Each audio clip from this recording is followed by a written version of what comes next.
യുദ്ധം തുടങ്ങിയിട്ട് 3 മാസം സമ്പൂർണ്ണമാകുന്ന ഇന്ന് ഈ മെയ് 28-ന് അമേരിക്കയും ഇറാനും തമ്മിൽ യുദ്ധം തൽക്കാലത്തേക്ക് നിർത്തിവെക്കുന്നതിനുള്ള കരാറിൻ്റെ കാച്ചിക്കുറുക്കിയ അന്തിമരൂപമായെന്നും അടുത്ത 60 ദിവസത്തേക്ക് വെടിനിർത്തൽ തുറന്നുകൊണ്ടു പോകാൻ തീരുമാനമായെന്നും അത് കഴിഞ്ഞിട്ട് ന്യൂക്ലിയർ പ്രോജക്റ്റുമായി ബന്ധപ്പെട്ട കാര്യങ്ങൾ ചർച്ച ചെയ്ത് യുദ്ധവിരാമത്തെക്കുറിച്ചുള്ള തീരുമാനമെടുക്കാമെന്ന് ഉറപ്പിച്ചതായുമൊക്കെ അങ്ങനെയാണ് കാര്യങ്ങൾ ഇരിക്കുന്നത്. അതിൻ്റെ കൂടെ അപ്രൂവലായിട്ട് ഇനി വേണ്ടത് ട്രംപിൻ്റെ ഒപ്പ് മാത്രമാണെന്നും പറഞ്ഞുകൊണ്ട് അമേരിക്കയിലെ ശക്തമായ ഈ കാര്യങ്ങളൊക്കെ കൈകാര്യം ചെയ്യുന്ന മീഡിയ ആക്സിയോസ് ഇന്ന് റിപ്പോർട്ട് ചെയ്തിരിക്കുകയാണ്. 2 വളരെ പ്രധാനപ്പെട്ട US ഉദ്യോഗസ്ഥരെ ഉദ്ധരിച്ചുകൊണ്ടാണ് ആക്സിയോസിൻ്റെ റിപ്പോർട്ട് വന്നിരിക്കുന്നത്.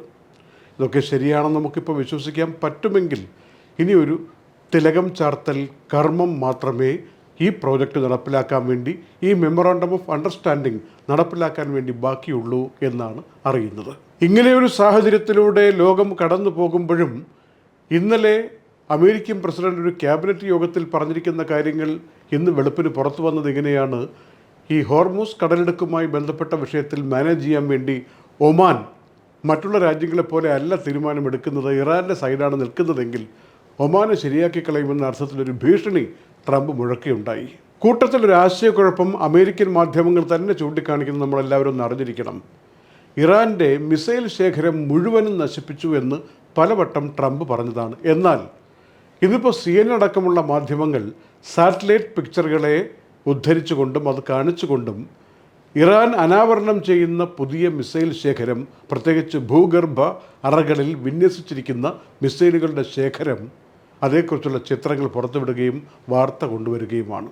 അങ്ങനെയാണെങ്കിൽ ട്രംപ് ഇതുവരെ പറഞ്ഞതിൽ എത്രമാത്രം ശരിയുണ്ട് എന്നാണിപ്പോൾ അന്താരാഷ്ട്ര മാധ്യമങ്ങളും നിരീക്ഷകരും അന്വേഷിക്കുന്നത്.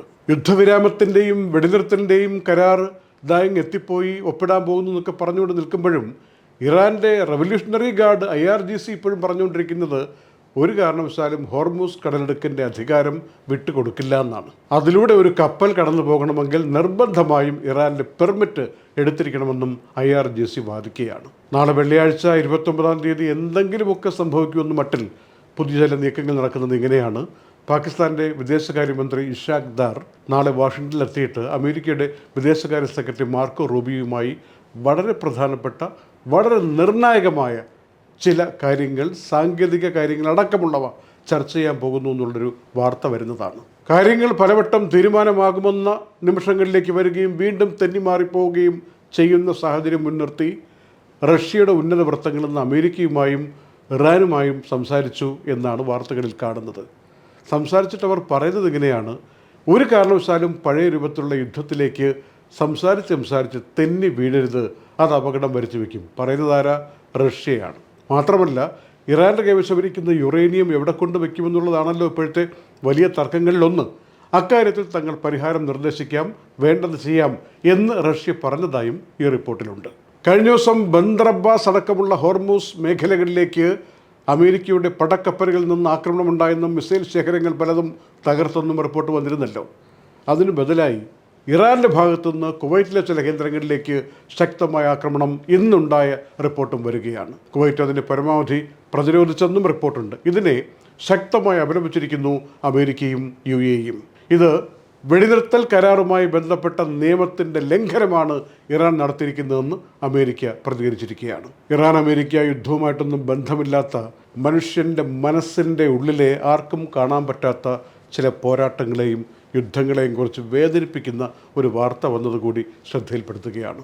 10-30 വർഷങ്ങളായി റാസൽ ഖൈമയിൽ കഴിഞ്ഞിരുന്ന ദമ്പതികൾ സുഗതനും ലതയും. റാസൽ ഖൈമയിലെ സാമൂഹിക രംഗത്തുള്ളവർക്കെല്ലാം അറിയാവുന്ന ഈ കുടുംബം പരസ്പര സ്നേഹം, വിശ്വാസം, അതുപോലെ പൊതുജനങ്ങൾക്ക് വേണ്ടി ചെയ്തു കൊടുക്കാവുന്ന ജീവകാരുണ്യ പ്രവർത്തനങ്ങൾ ഒക്കെ ചെയ്തൊരു ബിസിനസ് ഫാമിലിയാണ്.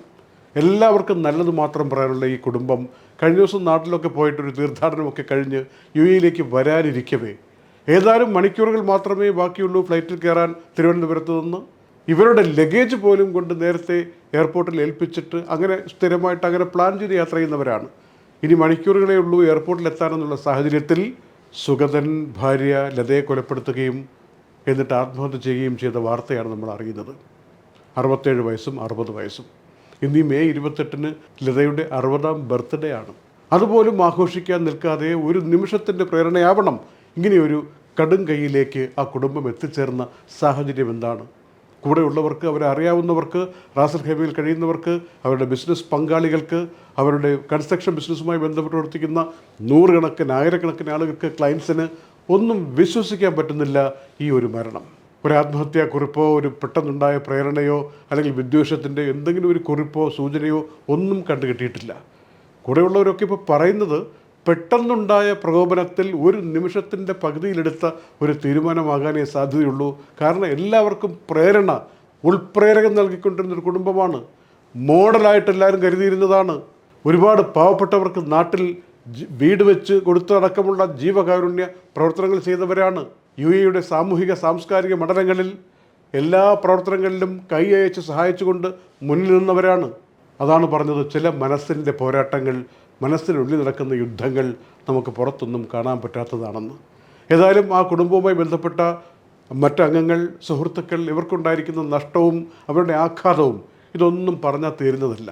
ഏതായാലും വേണ്ടപ്പെട്ടവർക്കെല്ലാം ഈ ദുഃഖത്തിൽ നിന്ന്, ഷോക്കിൽ നിന്ന് കരകയറാനുള്ള ഒരു പ്രജ്ഞയുണ്ടാവട്ടെ എന്ന് മാത്രം ഞങ്ങൾ ആശിക്കുന്നു. Night updates supported by Hashim Hypermarket, Kalyan Jewellers, Lulu, Arin Bakers, Fira Foods, Al Saud Cargo, Gold Star Rent-A-Car, Dr. Rasina's Ayurvedic Clinic, Ain Golden Diamonds, Choco World, Vintage Lux Real Estate, Partha Signature, Abu Shagara, Sharjah.